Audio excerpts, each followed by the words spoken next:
স্ত্রীকে বলে you are my sweetheart, you are my darling, I love you so much, you are my জানের টুকরা, তুমি আমার জানের জান, কলিজার টুকরা, আমি তোমাকে খুব ভালোবাসি, এই জন্য তোমাকে আমি তালাক দিলাম। বলুন না ভাই, হ্যাঁ বলেন না, কি হয়? তালাক কিসে হয়? সোনার চান, এই জন্য তোমাকে আমি তালাক দিলাম, এরকম কথা বলে কেউ? সম্মানিত মুসলিম সমাজ, যত তালাক হচ্ছে সব তো রাগেই হচ্ছে। রাগে হচ্ছে না ভাই? রাগেই তো হচ্ছে। কেউ আপনার কারো বহু বাড়িতে গেছে, এই মায়ের বাড়িতে গেছে, 2 দিনের কথা বলে গিয়েছিল, 4 দিন পর আসছে, এই রাগ করে তালাক দিয়ে দিল। কেন 2 দিন তুমি লেট করবে? আমি তোমাকে ছেড়ে থাকতে পারি না, এই জন্য তোমাকে তালাক দিলাম। এই বোকার বেটা বোকা, 2 দিন তুমি ছেড়ে থাকতে পারলা না, এই জন্য তালাক দিতে হবে। তালাক দেওয়ার পরে তখন গোটা জীবন ছেড়ে থাকতে হবে। যে কথা বুঝতে পারছেন না?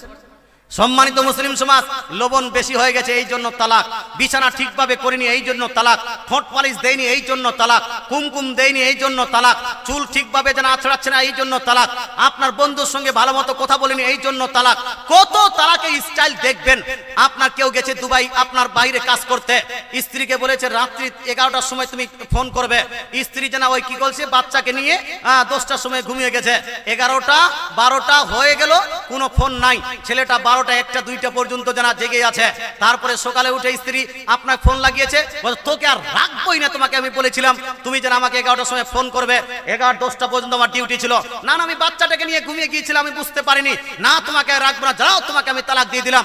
ফট করে ওখান থেকে কেউ তালাক দিচ্ছে, কেউ মোবাইলে তালাক দিচ্ছে, কেউ আপনার মেসেজে তালাক দিচ্ছে, কেউ হোয়াটসঅ্যাপে তালাক দিচ্ছে, কেউ মেসেঞ্জারে তালাক দিচ্ছে। তালাকের নিয়ম আলাদা আলাদা হচ্ছে। কেউ কেউ তো 1 ট্রাক তালাক পর্যন্ত দিয়ে দেয়, কেউ বলছে 1 ট্রেন তালাক দিয়ে দিলাম। এত রাগ, এত রাগ। মুসলমান আপনাকে বলতে চাই, এই যে তালাকগুলো দিচ্ছেন, একবার তো পদ্ধতিটা জেনে নেওয়া উচিত।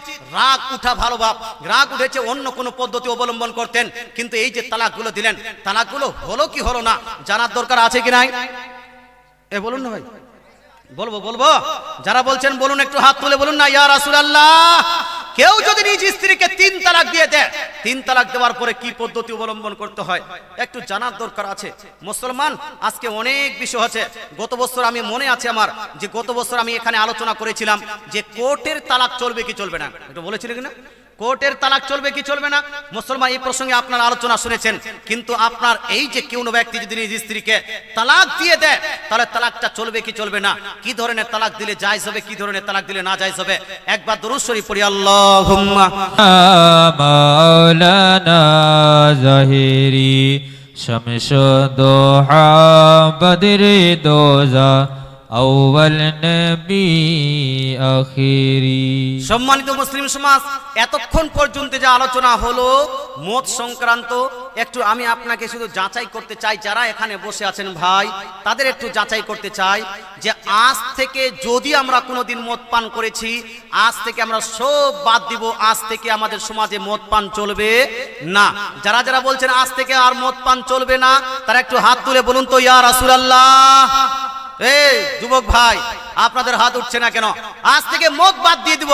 বলছে হুজুর যদি কি বলছে প্রেমিকার সঙ্গে ব্রেকআপ হয়ে যায় তখন কি করব? মদ পান করব না, তখন তো আমাদের মদ পান করা অভ্যাস আছে। খবরদার, হোশিয়ার। নিজের আপনার গার্লফ্রেন্ডের সঙ্গে ব্রেকআপ হলে তোমাকে খুশি পালন করা উচিত। মদ পান করে হারাম কাজ করা যাবে না। গার্লফ্রেন্ডটা হলো গুনাহের ফ্যাক্টরি। গার্লফ্রেন্ডটা কি? এজন্য গার্লফ্রেন্ডটা কি? গুনাহের ফ্যাক্টরি। ওই ফ্যাক্টরি গেছে, এই জন্য আল্লাহ শুকরিয়া আদায় করো, 2 রাকাত নফল আদায় করো যে একটা ডাইনি চলে গেল।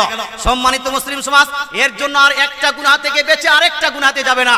আজ থেকে আমরা যদি কোনোদিন মদ পান করার প্রসঙ্গে ভাবনাও রাখি, কোনো প্রসঙ্গে আমাদের সমাজে যদি মদ পান চলে, আজ থেকে আর চলবে না। যারা যারা সমর্থন করছেন একবার হাত তুলে বলুন ইয়া রাসূলুল্লাহ। মাশাআল্লাহ। সম্মানিত মুসলিম সমাজ, আমি আলোচনা করছিলাম যে বিবাহ সংক্রান্ত, তালাক সংক্রান্ত। তালাক কি যদি কোনো ব্যক্তি রাগ করে দেয়, তালাকটা হবে কি হবে না? তো কেউ যদি রাগ করে তালাক দেয়, তালাকটা হবে না? হবে না ভাই? তালাক হয়ে যাবে। 99.90% লোক মানুষ রাগ করেই তালাক দেয়, রাগ করেই তালাক দেয়। সুতরাং রাগ করে যখন তালাক দিয়েছে তালাকটা হয়ে যাবে। তবে তালাকের নিয়ম, তালাক হলো 3 রকম। তালাক হলো 3 রকম। বলবো একটা তালাক হলো এমন, যেই তালাক দেওয়ার পরে কেউ স্ত্রীকে তালাক দিয়েছে, ওই তালাকটার পরে যদি বলে দেয়, খালি মুখ দিয়ে বলে দেয়, ইদ্যতের মধ্যে বলে দেয় যে তোমাকে আমি ঘুরিয়ে নিলাম, ফিরিয়ে নিলাম, অথবা স্বামী স্ত্রীর মতো কোনো কাজ করে নিল, তার সঙ্গে কন্ট্রোল নিজেকে করতে পারলো না, এইরকম করলেই সেই স্ত্রী আবার ফিরে চলে আসবে। তার জন্য বিবাহ করার দরকার নাই, অন্যর সঙ্গে বিবাহ দেওয়ার কোনো দরকার নাই।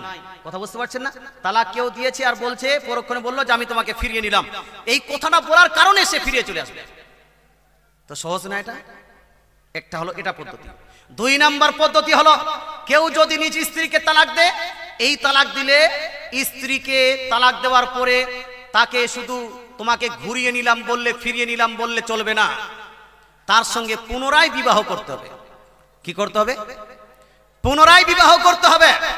সেই মেয়েটা যদি রাজি থাকে তো পুনরায় তাকে নতুন মোহর দিয়ে বিবাহ করুন, অন্যের সঙ্গে নয়, নিজেই আপনার ওই স্বামী স্ত্রী আবার পুনরায় বিবাহ করবে। এইরকমও তালাক আছে। আরেকটা হলো বিশ্বের সবথেকে জঘন্য তালাক। একটা হলো এমন তালাক, যেই তালাক দেওয়ার পরে যদি আপনি স্ত্রীকে রাখতে চান, ওই স্ত্রীকে আপনি আর রাখতে পারবেন না। সেই স্ত্রী চিরজীবনের জন্য আপনার জন্য হারাম হয়ে যাবে। ওই স্ত্রীকে দ্বিতীয়বার যদি আপনি বিবাহ করতে চান, বিবাহ করতে পারবেন না, যতক্ষণ পর্যন্ত না ওই মেয়ে ইদ্যত পালনের পরে অন্য কোন ছেলের সঙ্গে ইচ্ছাকৃত বিবাহ না করেছে। জবরদস্তি করে না যে একদিনের জন্য বিবাহ করে নাও, এক রাতের জন্য বিবাহ করে নাও। একদিন আর এক রাত বা 2 রাতের জন্য বিবাহ করাকে ইসলাম শরীয়তে বলা হয় মুতা বিবাহ। কি বলা হয় এটাকে? মুতা বিবাহ। সময় নির্দিষ্ট করে বিবাহ করাকে মুতা বিবাহ বলা হয়। আর ইসলাম শরীয়তে মুতা বিবাহ জায়েজ নয়, এটা হলো হারাম। কথা বুঝতে পারছেন? তো একদিনের জন্য আপনি কোনো বুড়ায়ের সঙ্গে বিবাহ দিয়ে দিলেন, কোনো ছোড়ার সঙ্গে বিবাহ দিয়ে দিলেন, এই বিবাহটা চলবে না, এটা শরীয়তে জায়েজই নয়। ইচ্ছাকৃত ইদ্যত পালন করার পর মেয়েটা অন্য কোনো ছেলের সঙ্গে বিবাহ করলো, তার সঙ্গে ঘর সংসার করলো, ঘর সংসার করার পরে সেই ছেলেটা আপনার মারা গেল, অথবা সেই ছেলেটার কোনো কারণে তালাক হয়ে গেল, তালাক হয়ে যাওয়ার পরে ওই ছেলেটার আবার ইদ্যত পালন করবে। তারপরে যদি মেয়েটা রাজি থাকে তো যেই ছেলেটা পূর্বে তালাক দিয়েছিল তার সঙ্গে বিবাহ হবে।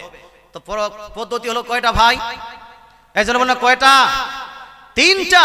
এই 3টা পদ্ধতিকে আপনাকে অবলম্বন করতে হবে।